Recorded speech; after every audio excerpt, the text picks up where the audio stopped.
السلام علیکم ورحمۃ اللہ وبرکاتہ. نحمده ونصلي ونسلم على رسولنا الكريم.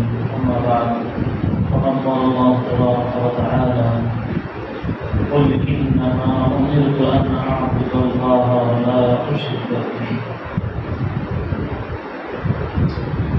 إليه أدعو وإليه مآب. وقال نبينا صلى الله عليه وسلم: لا تقوم الساعة حتى تلحق قبائل من أمتي بالمشركين وحتى تعبد قبائل بالأوثان، أو كما قال نبينا صلى الله عليه وسلم. حضرات محترم عزیزان گرامی، اسلام کا بہت اہم اور بنیادی عقیدہ توحید کا عقیدہ ہے، جس سے سر منہ انحراف نہیں کیا جا سکتا. ایک بار کے برابر بھی جس عقیدے میں کمی برداشت نہیں ہے وہ ہے اللہ کی توحید کا عقیدہ، کہ اس کائنات کو بنانے والے صرف ایک اکیلے اللہ تبارک و تعالیٰ ہیں. قل هو اللہ احد، وہ اللہ ایک ہیں، جس کی طرف سارے نبیوں کی دعوت ہوئی. اللہ تعالیٰ نبیوں کو کہتے ہیں: قل انما امرت ان اعبد اللہ ولا اشرک به. آپ کہہ دیجئے مجھے یہی حکم دیا گیا ہے میں ایک اکیلے اللہ کی عبادت کروں، اس کے ساتھ کسی کو شریک نہ کروں. اور پھر مجھے یہ بھی ذمہ داری دی گئی ہے کہ میں انسانیت کو اسی ایک اللہ کی دعوت دوں، اس ایک اللہ کی عبادت کی دعوت دوں، ان کے وجود کے اقرار کی دعوت دوں، ان کے سامنے سرنگو ہونے کی دعوت دوں، ان سے امیدیں باندھنے کی دعوت دوں. الیہ ادعو، اور پھر موت کے بعد الیہ مآب، ٹھکانہ بھی انہی کا ہے، وہیں لوٹ کر جانا ہے. انہی کے پاس سے آئے ہیں، انہی کی عبادتیں کرتی ہیں اور لوٹ کے پھر انہی کے پاس چلے جانا. تو یہ جو توحید کا عقیدہ ہے، اس توحید کے عقیدے کے بارے میں ایک جگہ قرآن شریف میں بھی ہے. اللہ تعالیٰ کہتے ہیں: ان اللہ لا یغفر ان یشرک بہ ویغفر ما دون ذلک، کہ اللہ تبارک و تعالیٰ معاف نہیں کرتے. اللہ لا یغفر، اس بات کو معاف نہیں کرتے. اللہ تعالیٰ تو کہتے ہیں کہ بڑے بڑے پاپیوں سے قل میرے بندوں سے کہہ دے قل یا عبادی الذین اسرفوا علی انفسہم لا تقنطوا من رحمت اللہ ان اللہ یغفر الذنوب جميعا. اللہ تعالیٰ اپنی صفت غفور بیان کرتے ہیں، اپنی صفت رحمان بیان کرتے ہیں، لیکن شرک کے معاملے میں اللہ تبارک و تعالیٰ نے ذری چھوٹ نہیں دی. تو یہ جو اللہ کی توحید کا معاملہ ہے، اس معاملے کو اور اس عقیدے کو اور اس بات کو بہت مضبوطی سے پکڑ کے رہنا ہے، کہیں بھی جھول آنے نہیں دینا. ایک آدمی ہے، نماز کبھی چھوٹ جا رہی ہے، تکبیر اولیٰ کبھی رہ جا رہی ہے، کبھی پیچھے صفوں میں اس کی نماز ہو جا رہی ہے، زکات میں آگے پیچھے ہو جا رہا ہے، ایک سال نہیں دے کے دوسری سال دونوں سالوں کی ادا کر رہا ہے، حج فرض ہو گیا تعمیر ہو رہی ہے، یہ جھوٹ بول رہا ہے. یہ وہ اعمال ہیں جس کی کوتاہی کو اللہ تبارک و تعالیٰ معاف کر دیتے ہیں. بعض کوتاہیاں تو روز قیامت ایسی ہیں کہ کچھ نیکیوں کی وجہ سے ان گناہوں کو خود بخود معاف کر دیا جائے گا. کچھ نوافل چھوٹ گئے، کچھ مکروہات کا ارتکاب آدمی کر دیا کہ یہ کام نہیں کرنا چاہیے تھا، ایسے کام کر دیے. جو بہت اچھے کام تھے کرنا چاہیے تھا نہیں کیا، اللہ تعالیٰ اس کو معاف کر دیتے ہیں. تو ایسی چیزیں ہیں اللہ کے یہاں. لیکن شرک یا اللہ کی توحید کا انکار یہ انتہائی گمبھیر، خطرناک، گناہ عظیم اور کبیر گناہ ہے. اس سے بہت زیادہ احتیاط کرنا چاہیے. اللہ تعالیٰ فرما رہے ہیں کہ اس کی طرف یعنی اس کی کوتاہی کو اللہ معاف نہیں کریں گے. ایک جگہ اللہ تبارک و تعالیٰ نے شرک کی طرف بلانے والوں کو ناواقف جاہل گنوار قرار دیا ہے. قل افغیر اللہ تأمرونی اعبد ایھا الجاہلون، اے جاہلوں تم مجھے اللہ کے ساتھ شرک کرنے کا حکم دے رہے ہو. تم شرک کرو، اگر تم شرک کرو گے فإن أشركت ليحبطن عملك ولتكونن من الخاسرین. جو اللہ کے ساتھ شرک کرے گا اس کے سارے نیک اعمال حق کر دیے جائیں گے. شرک کے ساتھ نمازیں پڑھا ہوا ہے، شرک کے ساتھ روزے رکھا ہے، شرک کے ساتھ حج کیا ہے، تو یہ حج، یہ روزے، یہ زکوٰۃ، یہ صدقات، یہ نیکیاں کوئی کام آنے والی نہیں ہے. سارا ثواب حق کر دیا جائے گا، کالعدم کر دیا جائے گا، بیکار قرار دیا جائے گا.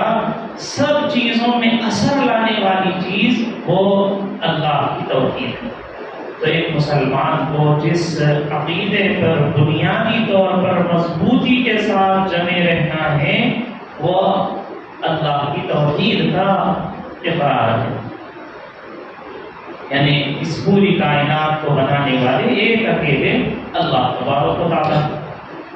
اب اس عقیدے کے مقابلے میں بہت سارے مذاہب ہیں.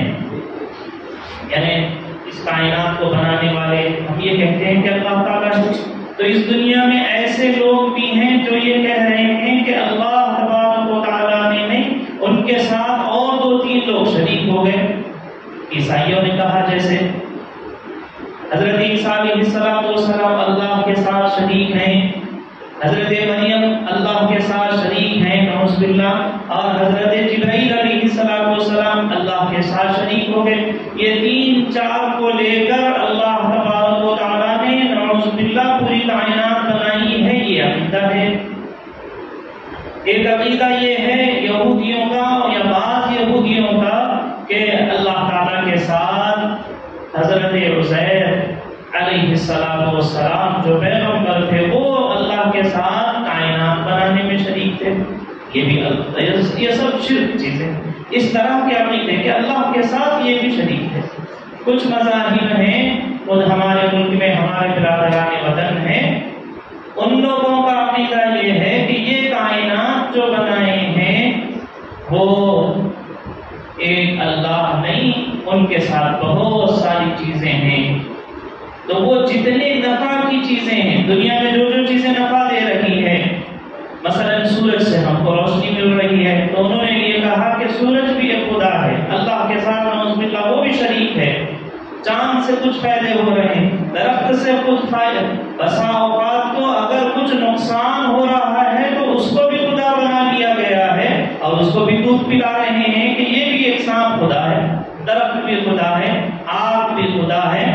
پتہ نہیں دنیا میں جتنی چیزیں ہیں ان کو خدا سمجھ لیا گیا ہے اور ان کے سامنے سجدہ کر رہے ہیں، نیازیں مانگ رہے ہیں، منتیں مانگ رہے ہیں، عبادتیں کر رہے ہیں، ان سے ہونے کا یقین کر رہے ہیں، ان کے مجسمے بنا کر ان کے سامنے اپنی حاجتیں مانگ رہے ہیں.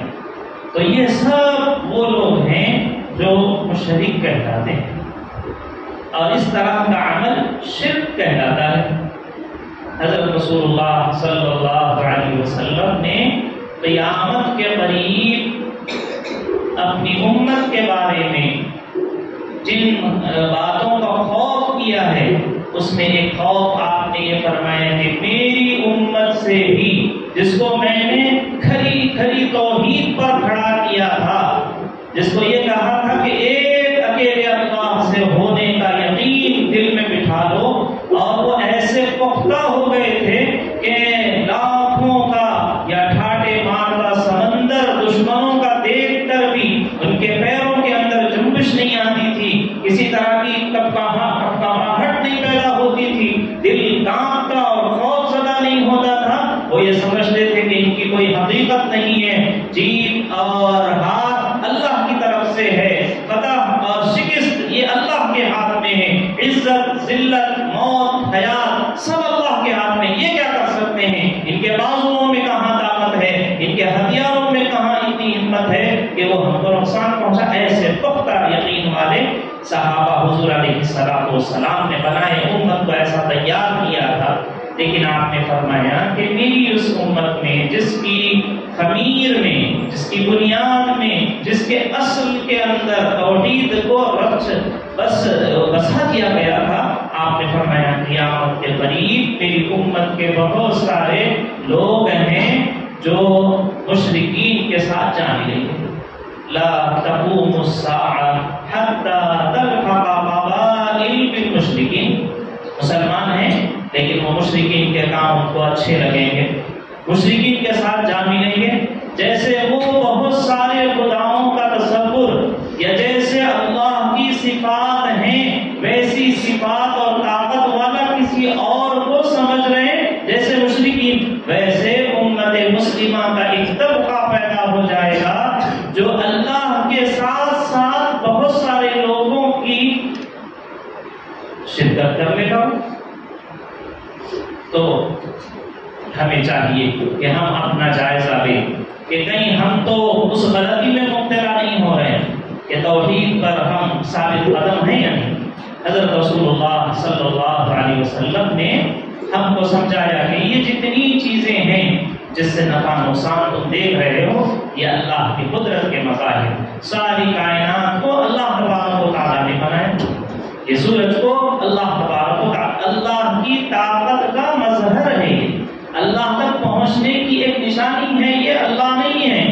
لیکن پہلے زمانے میں بھی دھوکہ کھائے لوگ اور اس زمانے میں بھی کھا رہے ہیں. شیطان ہمیشہ اس پھندے سے, اس جال سے کچھ لوگوں کا شکار کرے گا. حضرت ابراہیم علیہ السلام کے زمانے میں اسی چال کے ذریعے سے, اسی جال کے ذریعے سے شیطان نے بہت سوں کو اچک لیا اور جہنم کا ایندھن بنا دیا.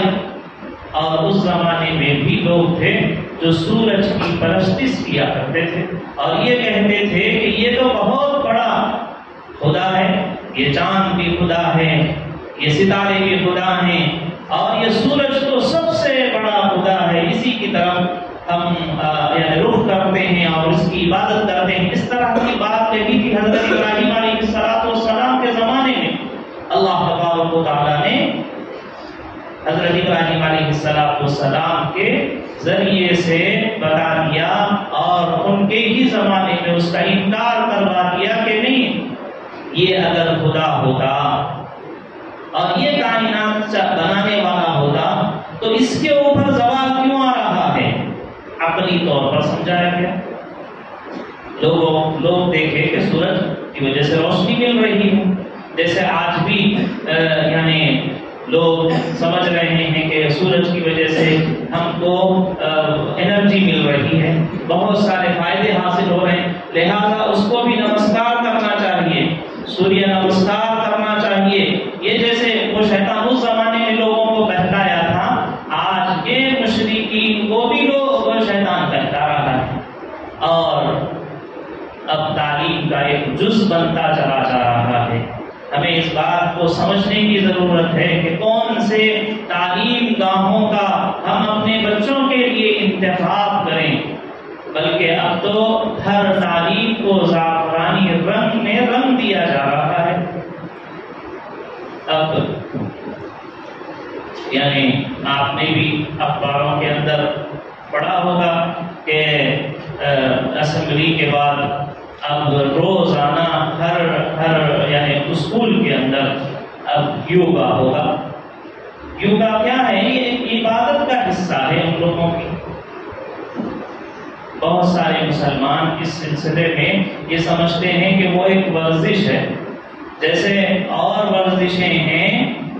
یوگا کے سلسلے میں بھی وہ مسلمان جن کو پوری طرح سے بات کی واقفیت اور اس کی کن معلوم نہیں ہے, یہ سمجھ رہے ہیں کہ جیسے اور ورزش کے طریقے ہیں, جسم کو صحت مند رکھنے کے لیے, مضبوط رکھنے کے لیے جیسے اور ریاضت اور کثرت کی جاتی ہے, ورزشی کام کیے جاتے ہیں, ایکسرسائز کیا جاتا ہے, ایسے ہی یوگا کے سلسلے میں بہت سارے مسلمان یہ سمجھ رہے ہیں کہ یہ بھی ایک جسمانی ورزش ہے, کرنے میں کیا حرج ہے. حالانکہ یہ صرف جسمانی ورزش نہیں ہے بلکہ یہ ان کی عبادت کا ایک حصہ ہے۔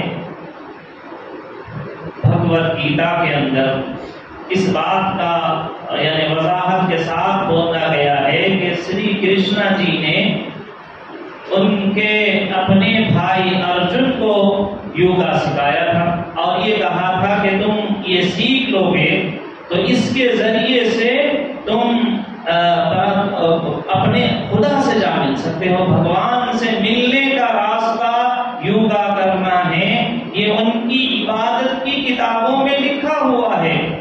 ہاں اس کا ایک اضافی فائدہ ایک ورزش بھی ہے، جیسے یوں سمجھیے جیسے نمازیں ہیں، نماز مسلمانوں کی عبادت کا حصہ ہے، لیکن جو لوگ نماز پڑھتے ہیں ان کی ورزش بھی ہو جاتی ہے، ان کو جسمانی صحت بھی حاصل ہو جاتی ہے۔ لیکن نماز کا اصل مقصد، بنیادی مقصد اللہ سے تعلق کا قائم ہونا ہے، وہ اللہ کی عبادت اور ان کے سامنے سرنگو ہو جانا ہے۔ تو جیسے مسلمانوں کے یہاں نماز عبادت کا ایک حصہ ہے، ایسے ہی ہندو دھرم میں، ہندوازم کے اندر یوگا ان کی عبادت کا ایک حصہ ہے، اس لیے کہ اس کا جو ماخذ ہے وہ ان کی اپنی جو مذہبی کتابیں ہیں اس کے اندر مل رہا ہے، اور ان کے مذہبی پیشوا رہنما اس بات کو ان کے ماننے والوں کو دے رہے ہیں۔ اب جب یہ ایک ان کا مذہبی معاملہ ہے تو اگر وہ لوگ کر لیں تو اس میں کسی کو کوئی اشکال نہیں ہے۔ ہر آدمی جیسے اور پوجا کر رہے ہیں، لوگ ہیں کرسچن اور وہ اپنے چرچ میں جا رہے ہیں، اور دوسرے مذاہب والے اپنے اپنے مذہبی مقامات پر جا رہے ہیں، اپنے طریقے سے عبادت کر رہے ہیں۔ مسلمانوں کو کوئی اشکال نہیں ہے، جو جس مذہب کو پسند کر رہا ہے اس پر عمل کرے۔ لیکن مشکل یہ ہو گیا ہے، پریشانی یہ ہے کہ وہ جو مذہبی عمل ہے اس کو سب پر لاگو کر دیا جا رہا، حتیٰ کہ اب اسکولوں کا ایک حصہ بنا دیا گیا ہے کہ روزانہ اسمبلی کے بعد 5 منٹ یوگا کرنا لازم اور ضروری قرار دیا جا رہا ہے۔ اس بات سے احتیاط کرنا چاہیے، اس بات کے سلسلے میں سمجھنا چاہیے کہ یہ چیز وہ ہے جو شرک کی طرف لے جانے والی ہے۔ اس میں جو بولے جانے والے، پڑھے جانے والے، اس کے دوران جو گفتگو کی جانے والی ہے، منتر پڑھے جانے والے ہیں، وہ سب وہ ہیں جو اللہ کے ساتھ شرک کی چیزیں ہیں۔ ان باتوں کو سمجھنے کی ضرورت ہے۔ اگر اس کو نہیں سمجھیں گے تو جو حدیث میں نبی صلی اللہ علیہ وسلم نے کہا لا تقوم الساعة حتى تلحق قبائل من امتی بالمشرکین، میری امت کے بعض قبائل وہ ہوں گے جو مشرکوں کے ساتھ جا ملیں گے۔ آج وہی حال ہو رہا ہے۔ نزاکت کو نہیں سمجھے کہ کن چیزوں کی وجہ سے خرابی آ گئی ہے اور کیا وجوہات ہیں کہ جن کی وجہ سے اسلام مخالف عمل یہ سمجھا جا رہا ہے۔ اس کو نہیں سمجھیں گے تو آپ صلی اللہ علیہ وسلم نے فرمایا یہاں تک امت راضی ہو جائے گی حتی تعبد بالاصنام، یہاں بالاصنام وہ بتوں کی پرستش کی طرف چلے جائیں گے۔ آپ دیکھیں گے کہ یوگا کے سلسلے میں پڑھیں گے تو وہ لوگ کہہ رہے ہیں کہ اس کا اصل فائدہ اس وقت میں ہوگا جب کہ آپ برہنہ ہوں گے، ننگے ہو جائیں گے، اور آپ کے جلد کو سورج کی گرمی جب لگے گی، یا آپ دیکھیں جو لوگ اس طرح کے کرتے ہیں یوگا وغیرہ، انتہائی بدتمیزی کے انداز میں ان کو بیٹھنا اٹھنا پڑتا ہے اور عجیب عجیب طرح کی حرکتیں کرنی پڑتی ہیں۔ اور ایسے ہی اس میں یہ بھی کہا گیا ہے کہ سبزی خور ہونا چاہیے، گوشت نہیں کھانا چاہیے، تب جا کر یوگا کا فائدہ ہوتا ہے۔ تو یہ جو اصول و شرائط ان لوگوں نے بیان کیے ہیں کہ حلال چیز کو حرام کر لو اور کپڑے اتار دو اور سورج کے سامنے بیٹھ جاؤ اور اس کا تصور کرو کہ اس کی وجہ سے ہم کو فائدہ ہو رہا ہے اور اس کی وجہ سے اللہ تبارک و تعالیٰ کا دھیان اور بھگوان کا خیال دل میں آ رہا ہے، ہماری روح ہماری آتما جا کے پرماتما سے مل جا رہی ہے. اس طرح کے تصورات جو یوگا کے اندر ہیں، ان خرابیوں کی وجہ سے مسلمانوں کو یوگا کرنا کہیں بھی جائز نہیں ہے. وہ جو دو چار علماء کرام بول رہے ہیں، جائز کی بات کر رہے ہیں، وہ بھی ان شرطوں کے ساتھ کہ جس میں یہ سارے چیزیں نہ کی جا رہی ہوں، وہ ان کے اس وقت کے منتر نہ پڑے جا رہے ہوں، بے حیائی کے لباس نہیں پہنے جا رہے ہوں، اور کھانے پینے کی کوئی شرط نہیں رکھی جا رہی. ایسے قیود کے ساتھ بعض ایک آدھ ہوگا کسی نے اجازت دی ہے، ورنہ سارے علماء کرام کا فتویٰ یہی ہے کہ یوگا کرنا مسلمانوں کے لیے جائز نہیں ہے. اسلام نے ورزش سے منع نہیں کیا ہے. اسلام یہ نہیں کہتا کہ آپ کسی طرح کی ورزش ہی نہ کریں، کثرت ہی نہ کریں اور ایکسرسائز ہی نہ کریں، بلکہ حدیث میں نبی صلی اللہ علیہ وسلم نے فرمایا المؤمن القوی احب الی اللہ، طاقتور مومن اللہ کے نزدیک محبوب ہے اس مومن سے جو ضعیف ہے. کمزور مومن سے طاقتور مومن جس نے اپنا جسم اچھا بنایا، اپنے آپ کو تیار کیا، اللہ کے رسول صلی اللہ علیہ وسلم فرمائے کہ وہ اللہ کے نزدیک زیادہ اچھا ہے تو کمزور مومن سے. تو جسم کی کثرت کے ورزش کے سلسلے میں شریعت نے منع نہیں کیا ہے. ممانعت اس میں یہ آ رہی ہے، اس میں خرابی یہ ہے کہ یہ ایک خاص مذہب کا عبادت کا حصہ ہے. ان کی مذہبی کتابوں میں اس کی وضاحت ہے کہ یہ ہماری مذہب کے عبادت کا حصہ ہے. اب اگر کسی کی عبادت کا حصہ ہے تو وہ لوگ تو کریں، لیکن وہ دوسروں کے اوپر اس کو زبردستی نافذ نہیں کر سکتے، اس کو لاگو نہیں کر سکتے. کسی کو زبردستی نہیں کی جا سکتی، کسی اسکول میں کسی بچے کو نہیں کہا جا سکتا کہ تم کو بھی یہ کرنا ضروری ہے.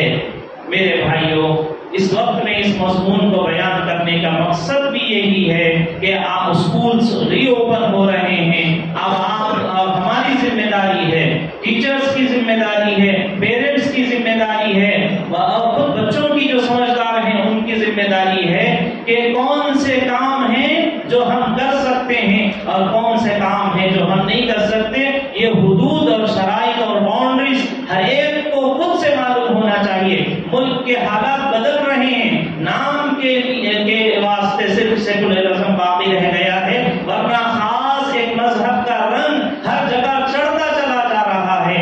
خاص طور پر تعلیم کو اس وقت میں انہوں نے ٹارگٹ بنایا ہوا ہے، اور ان کا ٹارگٹ ہے، اور آپ اور ہم دیکھیں گے اگر زندہ رہیں گے کہ یہ 2000 یعنی 100 صدی جب پوری ہو گئی، 2047 کا انتظار کر رہے ہیں، اس وقت تک یقیناً وہ ایسے تیزی سے جا رہے ہیں کہ ہندو رنگ میں سارے ملک کو رنگنا چاہتے ہیں، اور ہمارے روشن خیال توسع پسند لوگ ہر بات کو یہ سمجھ رہے ہیں کہ یہ کر لیے تو کیا ہوتا، وہ کیا یہ کرے تو کیا ہوتا، خالی ورزش کر رہے نا 5 منٹ کے لیے یوگا کر لیے تو کیا ہوتا، اسمبلی کے اندر سوریہ نمسکار کر رہے اتنا کر لیا تو کیا ہوتا، اتنا کر لیا تو کیا ہوتا. اس وجہ سے سارے خرابیاں کرتے چلے جا رہے ہیں، کوئی دکھ نہیں ہو رہا. تو میرے بھائیوں، ہمیں اس بات کو سمجھنا چاہیے.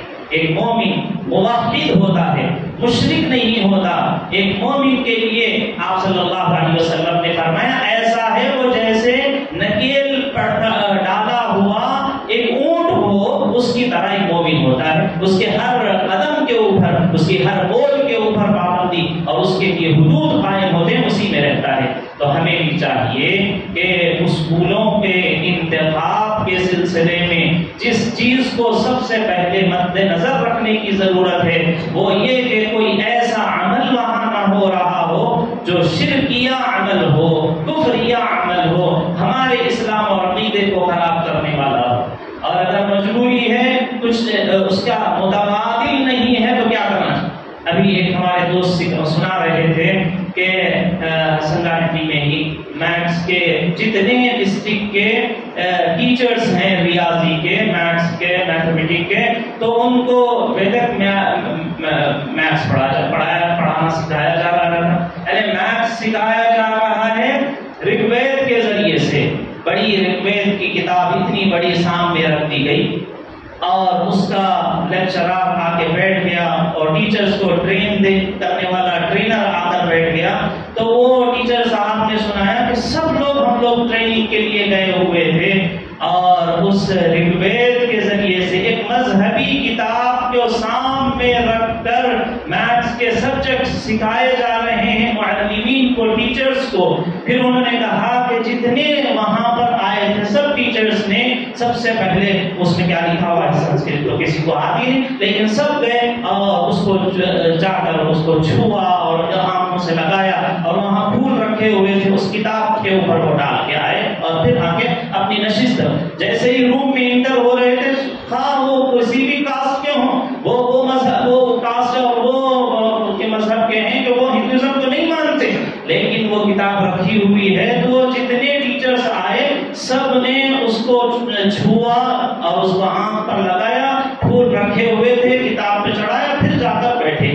تو اس سے خرابی کیا ہوگی؟ اس سے خرابی یہ ہوگی کہ جب اسکول کے ٹیچرز اس کتاب کا جو ان کی اپنی مذہبی کتاب ہے اس کا تقدس کریں گے، اظہار کریں گے، تو یقیناً جب بچے دیکھیں گے تو وہ بھی اس مذہبی کتاب کا تقدس اور اس کا احترام یا اس کی تابعداری اس طرح کے کام کریں گے۔ یہ خرابی تعلیم کے میدان میں بہت خطرناک آ رہی ہے۔ آپ جانتے ہیں کہ نیو ایجوکیشن پالیسی کتنی خطرناک ہے۔ خطرناک اس میں اچھا یہ بھی ہے، لیکن خطرناک اس معنی کر ہے کہ اس میں ایک مذہب میں سب کو رنگ دیا جا رہا ہے، ہندوازم کی ترویج کی جا رہی ہے، اس کی اشاعت کرنا ان کا مقصود ہے۔